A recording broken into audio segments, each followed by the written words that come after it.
नमस्कार दर्शक बंधु।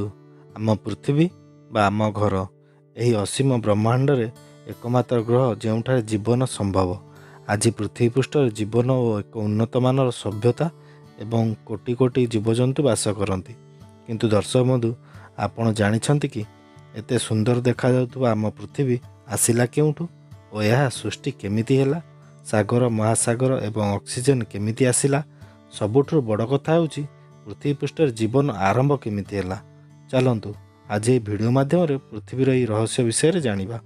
आज को प्राय 4.5 अरब वर्ष पूर्वे एक एमिति समय जोठार ना सूर्य थिला, ना पृथ्वी, ना ही कौन ग्रह थिले।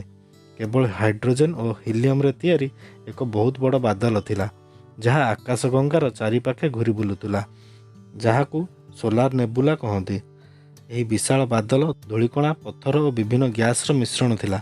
यही बादल गुरुत्वाकर्षण प्रभाव रे आसी संकुचित होबाकू लागिला और चारिपाखर गैस, धूलिकणा और पत्थर खंड बादलर केन्द्र रे जमा होबाकू लागिला, जहाद्वारा केन्द्र तापमात्रा बढ़िबाकू लागिला। यही तापमात्रा एते बढ़ीगला कि जहाँफल एक बड़ धरणर विस्फोट हैला। यही विस्फोट जन्म हैला सूर्य ग्रह। यापर आम सौरमंडल को एक केन्द्र मिलगला। सूर्य गुरुत्वाकर्षण बल आखपाखर धूलिकणा और पत्थर खंड निज निज मध्य जोड़ी होई सूर्य चारिपाखे परिक्रमा कले। अनेक समय पर यह पत्थर और धूलिकणा जोड़ी होई अनेक सूक्ष्म ग्रह रूप में निर्माण होगाकू लगिले। धीरे धीरे यही सूक्ष्म ग्रह गोल आकार होगाकू लगिले। एमानक मध्य एक ग्रह सृष्टि है जहां आम पृथ्वी कहूँ। किंतु वर्तमान यह आम पृथ्वी कहीपर ना, कारण यह एक निआर पिंडुला थिला, जहाँकि वर्तमान भेनस बा शुक्र ग्रह सहित सामान।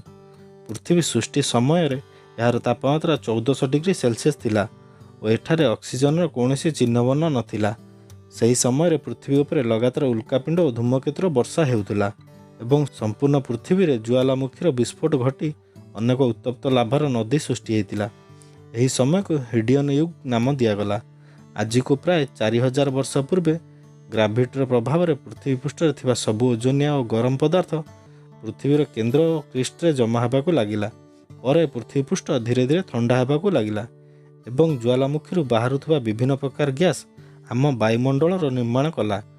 वैज्ञानिक मत यही समय जल धूमकेतु सहित मिसी बरफ खंड रूप में पृथ्वी पृष्ठ को आसीथिला और यही बरफ खंड अत्यधिक गरम कारण बाष्पर परिणत हो बादल खंडर निर्माण हैला। यही बादल खंड वर्षा आकार अनेक वर्ष पर्यंत वर्षा होगाकू लागिला। यही प्रक्रिया हजार हजार वर्ष पर्यंत चलिला, जार फलस्वरूप विशालकाय समुद्र निर्माण हैला। शेष में पृथ्वी संपूर्ण जलमग्न होगला। प्रायतः यही समय मध्य थिया नामक एक ग्रह, जहाँकि मंगल ग्रह ठार छोट थिला, 12,000 किलोमीटर पर सेकेंड गति आसी पृथ्वी पृष्ठ माड़ हो भयंकर विस्फोट घटिला, जहाँ द लेट हेवी बम्बार्ड बा भीमकाय परिकल्पना नाम दिगला। यही विस्फोट पृथ्वीर किछि अंश अलग होगला, जार फलस्वरूप पृथ्वीर एकमात्र उपग्रह चंद्रर सृष्टि हैला और पृथ्वीर गुरुत्वाकर्षण बल पृथ्वीर चारिपाखे घूरी बुलवाकू लागिला। किंतु एबे भी पृथ्वी पृष्ठ ज्वालामुखीर विस्फोट घटुए। ज्वालामुखीर विस्फोट फल ज्वालामुखी बाहर गैस और अम्लीय एसिड समुद्र पानी रे मिसी समुद्र पानी संपूर्ण अम्लीय होगला। वैज्ञानिक मत केउठी ना केउठी यही कारण समुद्र जल मध्य जीवन सृष्टि होइतिबार अनुमान करा जाउची, जहाकू यूनिसेल्युलार बा एक कृषकीय जीव कहती। यही जीव आज भाया अम्लजान नुह बरं मिथेन गैस रे बंची पारुथिले, काहींकि ना एबे भी पृथ्वी पृष्ठ अम्लजान नथिला। एहीपरि किछि वर्ष पर ज्वालामुखी बाहर कार्बन डाइऑक्साइड गैस वायुमंडल मिसी अम्लीय वर्षा होगाकू लागिला, जहाँफल पृथ्वी पृष्ठर माटी अत्यधिक अम्लीय कारण पृथ्वी पृष्ठ ठंडा होगाकू लागिला, जहाँकि -60 डिग्री पर्यंत ठंडा होगला। तापमात्रा अत्यधिक कमिबारु पृथ्वी हजार हजार वर्ष पर्यंत बरफर एक पिंडुलार परिणत होगला। किंतु यही समय पृथ्वी आशीर्वाद भली काम कला, कारण बरफर यह आवरण तले और समुद्र भितर जीवन सृष्टि प्रक्रिया एबे भी बंद होई नथाए।